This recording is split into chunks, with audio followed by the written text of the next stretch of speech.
আমাদের দ্বিতীয় বা শেষ নিবেদন বিশ্বকবি রবীন্দ্রনাথ ঠাকুরের কাহিনী অবলম্বনে কাহিনীটি নাট্যদান করেছেন নীলাঞ্জনা ঘোষ, নাটকটি পরিচালনা করেছেন শ্রীসুব্রতা, আবাহ সঙ্গীতান করেছেন শ্রী অশোক রায়। বিভিন্ন চরিত্রে যারা রয়েছেন কৃষ্ণচন্দ্র সাহা, মতিলাল বাবু, আশিস কুমার রায়, তারাপদ, দিলীপ কুমার বর্মন, মাঝি বিশ্বজিৎ পাল, মাস্টারমশাই প্রশান্ত ঘোষ, সোমনাথ ঘোষ, অর্ণপূর্ণা, সাথী হালদার, সোনামণি, রনিতা সরকার এবং চারুশশী, নীলাঞ্জনা ঘোষ। শুরু হচ্ছে আজকে শেষ নিবেদন রবীন্দ্রনাথ ঠাকুরের প্রতিনিধি।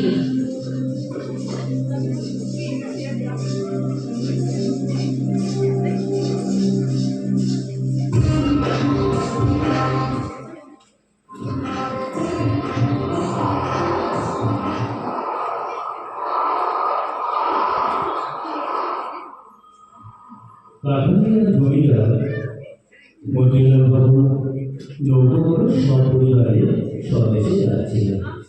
পথির মধ্যে নদী দিয়ে গঞ্জের নিকট নৌকো বেঁধে রান্না লাগিয়ে হচ্ছে। এমন সময় একজন ব্রাহ্মণ বাড়ি জিজ্ঞেস করল, বাবু, তোমরা যাচ্ছ কোথায়?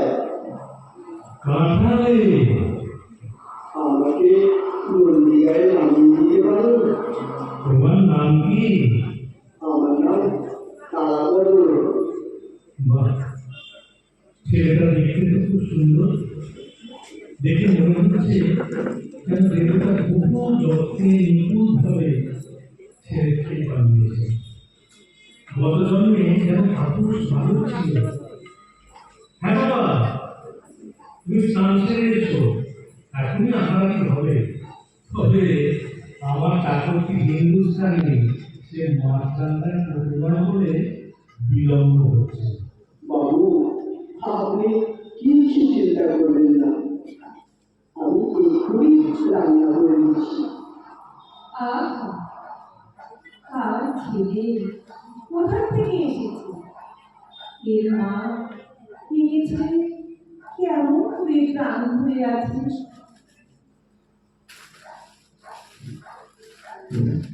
তারাপদের সম্পর্কে অর্ণপূর্ণা মনে অনেক জিজ্ঞাসা জন্ম হয়েছিল। সে তখন তারাপদকে পাশে বসিয়ে প্রশ্ন করে করে তার অতীত ইতিহাস জানতে চাইল। বিস্তারিত বিবরণ কিছুই সম্ভব হল না। মোট কথা এইটুকু জানা গেল যে ছেলেটি 7-8 বছর বয়সে স্বেচ্ছাক্রমে ঘর ছেড়ে পালিয়েছে। বিভিন্ন পালাগান, যাত্রা দল, সার্কাস ইত্যাদির সঙ্গে ঘুরে ঘুরে বিভিন্ন জায়গায় গান শিখেছে। বাঁশি বাজাতে জানে খুব ভালো, কিন্তু কোনো জায়গাতেই স্থায়ীভাবে মন থেকে নিয়ে কোনো দিন, তাই মাঝে মাঝেই উধাও হয়ে যায়। তোমার মানি আসুন তো। তিনি তোমাকে ভালোবাসেন না? কেন ভালোবাসবেন না? তবে তাকে ছেড়ে এলে যে বড়। তার আগে 4টি ছেলে ও 3টি মেয়ে আছে। ও মা, সে কি কথা? 5টি আঙুল আছে বলে কি একটি আঙুল ত্যাগ করা যায়? ওই ওই নৌকো ছেড়ে দিয়েছে, আমি যাই। কোথায় যাবে? চারিদিকে তো জল। নৌকো ছাপে নৌকোর ছাদে গিয়ে কি করবে? দেখবো। কি দেখবে? কেন? নদীর জলের ঢেউ, নদীর দুপাশে সবুজ ধান খেতের ঢেউ, নীল আকাশ, দিগন্ত, সব দেখবো। গিন্নি, ওকে যেতে দাও। রাতে তুমি কি খাও? যা পাই তাই খাই, সবই খাই। তুমি দুধ খাবে তো? না, আমি দুধ খাই না। কেন? আমার ভালো লাগে না। আমি নৌকো ছাদে যাই। আচ্ছা, এসো।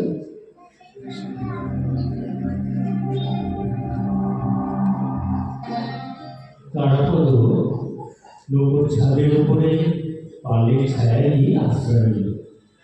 পর্যায়ক্রমে ঢালু সবুজ মাঠ, প্লাবিত পাটের ক্ষেত, গাঢ় শ্যামল আনন্দের আন্দোলন, ঘাট থেকে গ্রামাভিমুখী সংকীর্ণ পথ, ঘন বনবেষ্টিত ছায়াময় গ্রাম তার চোখের উপরে সে পড়তে লাগলো। দু নয়ন ছিল, তাই দেখতে লাগলো মুগ্ধভাবে।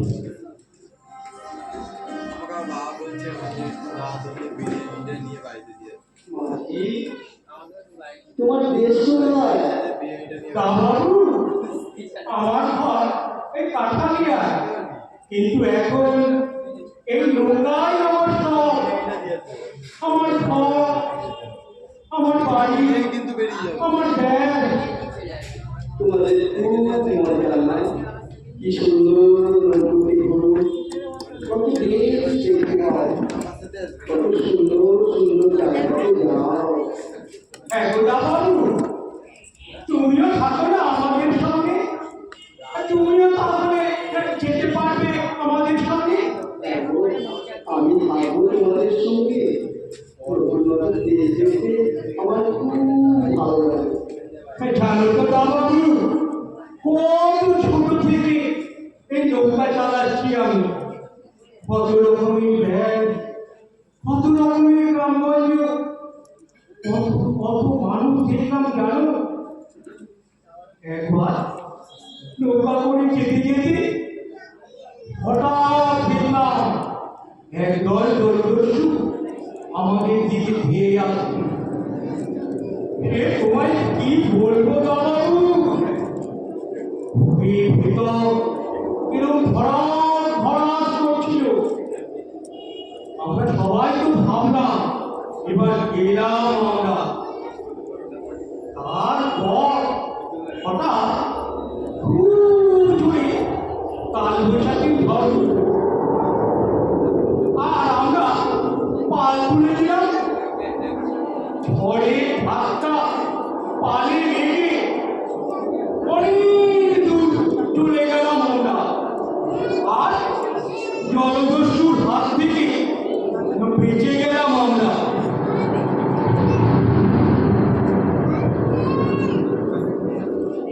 মতিলালবাবু একমাত্র অতি আদরের কন্যা চারুশী বিভিন্ন ব্যাপারে তার অতিরিক্ত আগ্রহ প্রকাশ করত। যতক্ষণ না তার মাতা পিতা তাকে আদর করে সান্ত্বনা করত, ততক্ষণ সে ঠান্ডাই হতো না। তারপর যখন উৎসবের পাঁচালি গিয়ে নৌকো সবাইকে মুগ্ধ করল, তখন সবাই তারাপদকে প্রশংসা করতে লাগলো। মতিলালবাবু তারাপদের বিভিন্ন গুণ দেখে ভাবতে লাগলেন, এই ছেলেটিকে যদি কোনো মতে কাছে রাখতে পারি তবে পুত্রের অভাব হতো না। কিন্তু চারুশশীর হৃদয় ঈর্ষায় পূর্ণ হয়। তাকে দেখতেও পায় না, ও বুঝতেও পারে না। দেশে ফিরে আসেন মতিলালবাবু তারাপদকে সঙ্গে নিয়ে।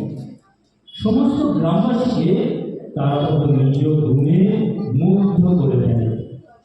কিন্তু কোনো গুণই চারুশশীর মনের ঈর্ষা দূর করতে পারেনি।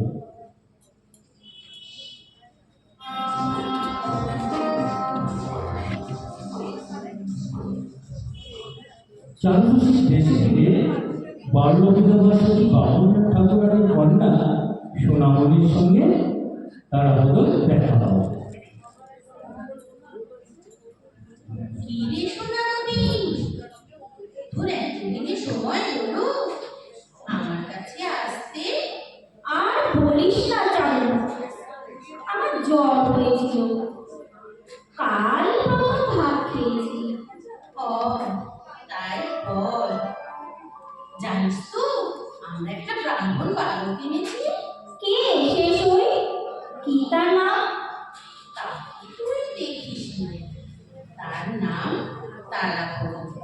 ও, তুই দাদার কথা বলছিস? দাদা? তোর আবার দাদা এলো কবে?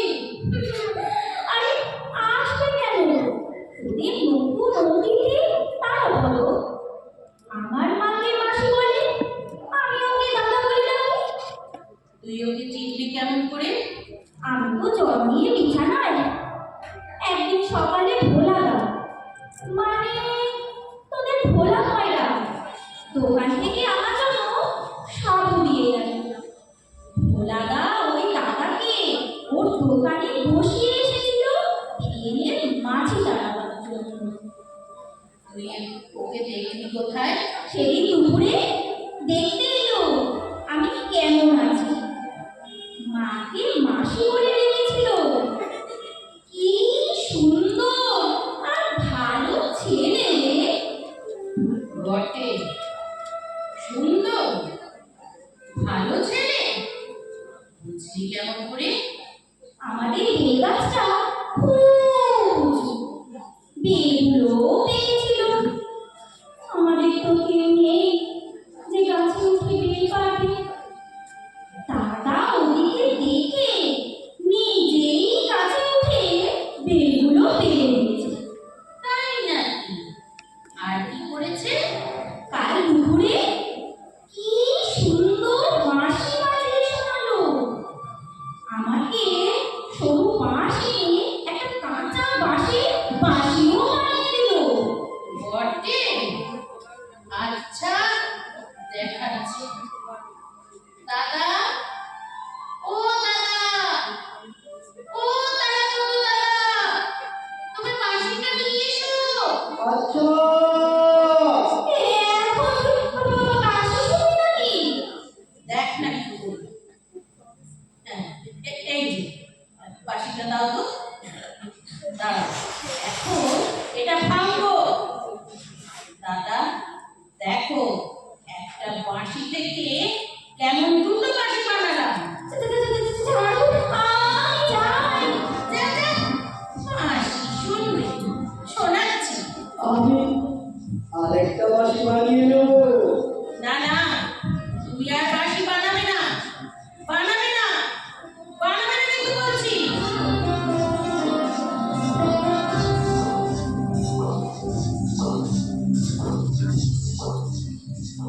তারাপদ কি এক অজ্ঞাত কারণে 2 বছর যাবৎ এই কাঁঠালিয়াই হয়ে গেল। মতিলাল তারাপদ বিদ্যায় আগ্রহ থেকে তার জন্য বাংলা ও ইংরেজি বিদ্যা শিক্ষার ব্যবস্থা করে দিলেন এবং গৃহশিক্ষক রামদাসন বাবুকে রেখে দিলেন। মাস্টার মশাই, শকুন্তলা বইটি আমি পুরো পড়েছি, আমার খুব ভালো লেগেছে। তারাপদ, তুমি খুব মনোযোগী ছাত্র। তুমি যে কেন ছোটবেলা থেকে পড়াশোনা করনি? তুমি যদি এতদিন পড়াশোনা করতে তবে অনেক উন্নতি করতে পারবে। মাস্টার মশাই, আমাকে লাইব্রেরি থেকে কয়েকটি ইতিহাসের বই ওই ইংরেজি উপন্যাস পেতে দিয়ে যাবেন। মাস্টার মশাই, আমার খারাপ কাজ করা হয়ে গেছে। আপনি শুধু ওর দিকেই দেখছেন, আমারটাও দেখুন, না হলে আমি বাবাকে গিয়ে বলবো। তাও জানো যদি আমি তারাপদকে পড়াই, এই তোমাকে দেখাচ্ছি। তখনই আমি তোমার ধারা পাবো। বলো আপাতত কি বই চাইছো তুমি? ইংরেজি সাহিত্যের কোনো বই আর ইতিহাসের কোনো বই। কত বইয়ের মধ্যে আমি খুঁজে পাচ্ছি না মাস্টারমশাই। না না, ওকে আগে নয়, আমার হয়ে গেছে। আগে আগে আমাকে দেখান। ঠিক আছে জানো, এক্ষুনি আমি তোমার ধারা পাবো। বলো এরপর আপাতত বই লাইব্রেরি থেকে খুঁজতে যাও।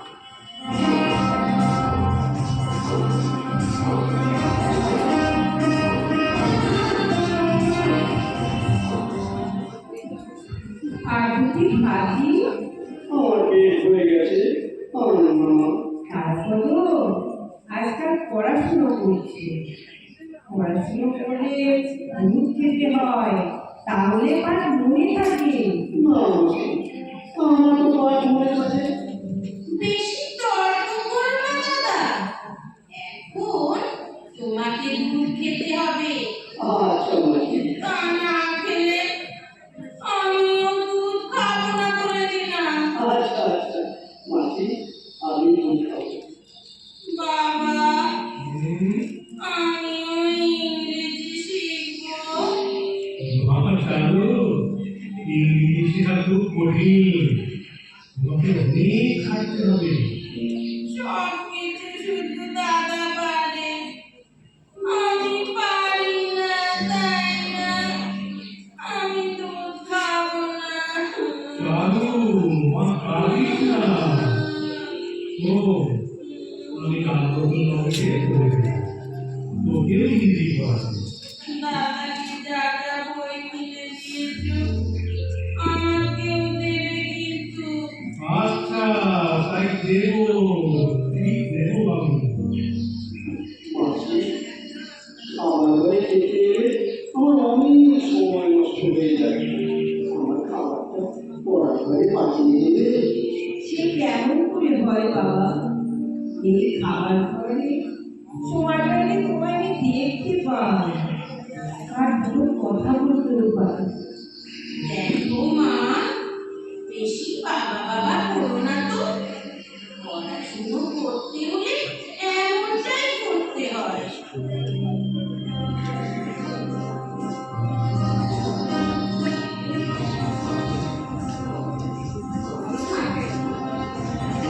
জানো এই নাকি দিদা?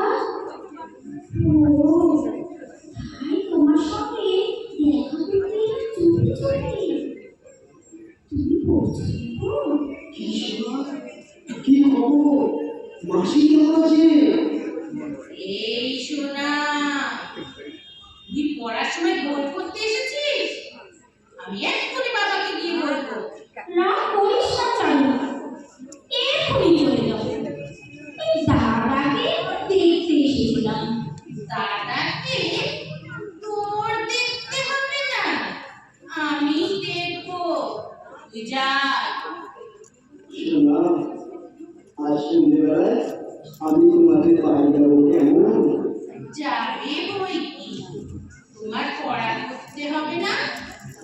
আমি মাস্টারমশাইকে বলে দেবো।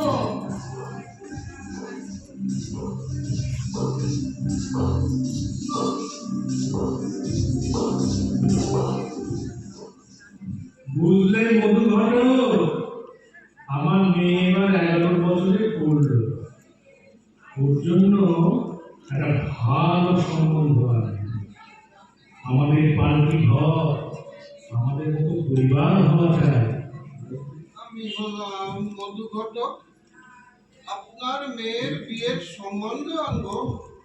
তো আপনার মতোই বাড়িটি ঘর হবে, এরকমই আমি হলাম মধু ঘটক, আমি হলাম মধু ঘটক। তা শোনো বন্ধু, বড় লোক হলেই হবে না, সেই রকমই বোনেরই বাড়িতে বোনেরই বাড়ি হতে হবে কিন্তু। আমি হলাম মধু ঘটক। আপনি চিন্তা করছেন কেন বড়বাবু? এই গ্রামের সব আইগুলো ছেলে মেয়ে তো আমি দিয়েছি, বুঝলেন কি না? আমি হলাম মধু ঘটক, আমি হলাম মধু ঘটক। বড় বন্ধু, আমি যে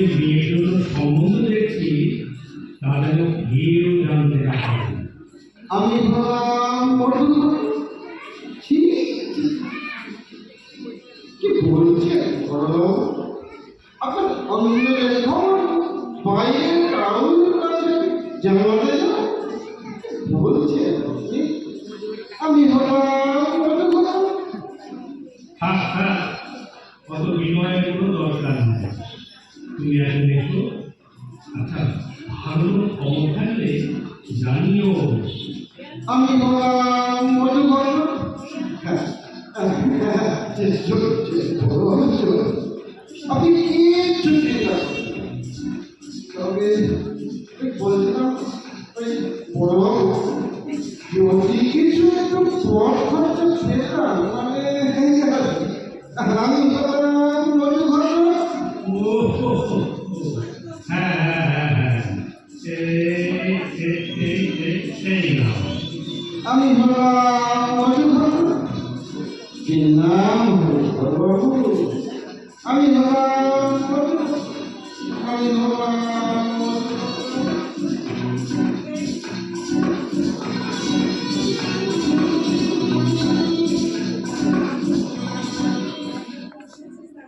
মধুভারতের নিয়ে আসেন সম্বন্ধ রায়রাজার বাবুদের বাড়ি থেকে মেয়ে দেখলেন। চালু শরণ দিয়ে দ্বার রুদ্ধ করে বসে রইল। পাত্রপক্ষ মেয়ে কোনো একটা দোষ আছে ভেবে নিশ্চিন্ত মনে হয়ে গেল।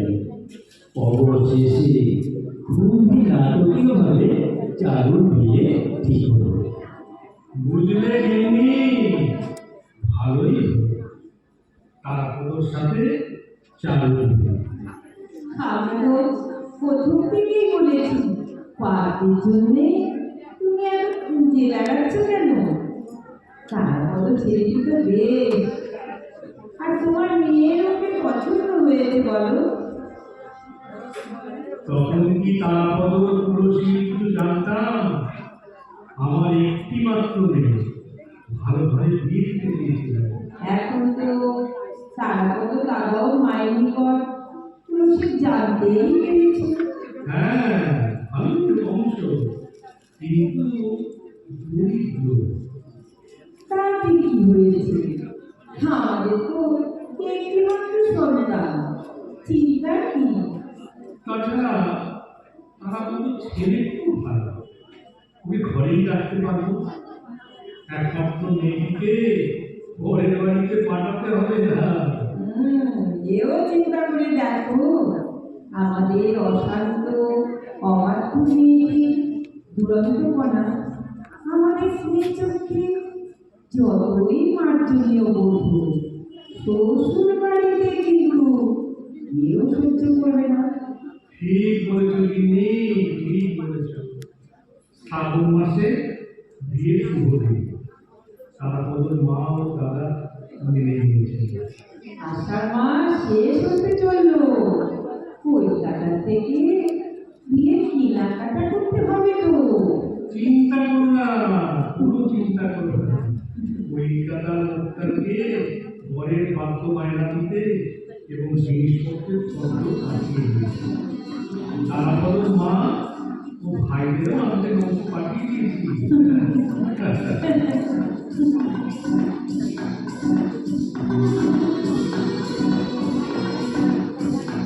কলকাতায় নাগবাবুদের এলাকায় বিখ্যাত রথযাত্রা মেলা হল। তারাপদ নদী ঘাটে গিয়ে দেখে কোনো নৌকায় নাগরদোলা, কোনো নৌকায় স্বর্ণদ্রব্য, কোনো নৌকায় যাত্রাদল নিয়ে মেলা অভিমুখে চলেছে। তাই দেখে তারাপদর মন সুদূরের প্রতি গেঁজে উঠে গেল। পরদিন প্রভাতে তারাপদ মাতা ও ভ্রাতাগণ কাঠালিয়া এসে পৌঁছাবে। কলকাতা থেকে বিভিন্ন সামগ্রী সহ 3খানি নৌকা কাঠালিয়ার ঘাটে ফিরল। তারপর দাদা, ও দাদা, কোথায় গেলে? একটিবার দোর খোলো। দেখো, আমি তোমার জন্য আমসত্ত্ব আর আচার এনেছি। কই গো তারা দাদা? এ কি চালু?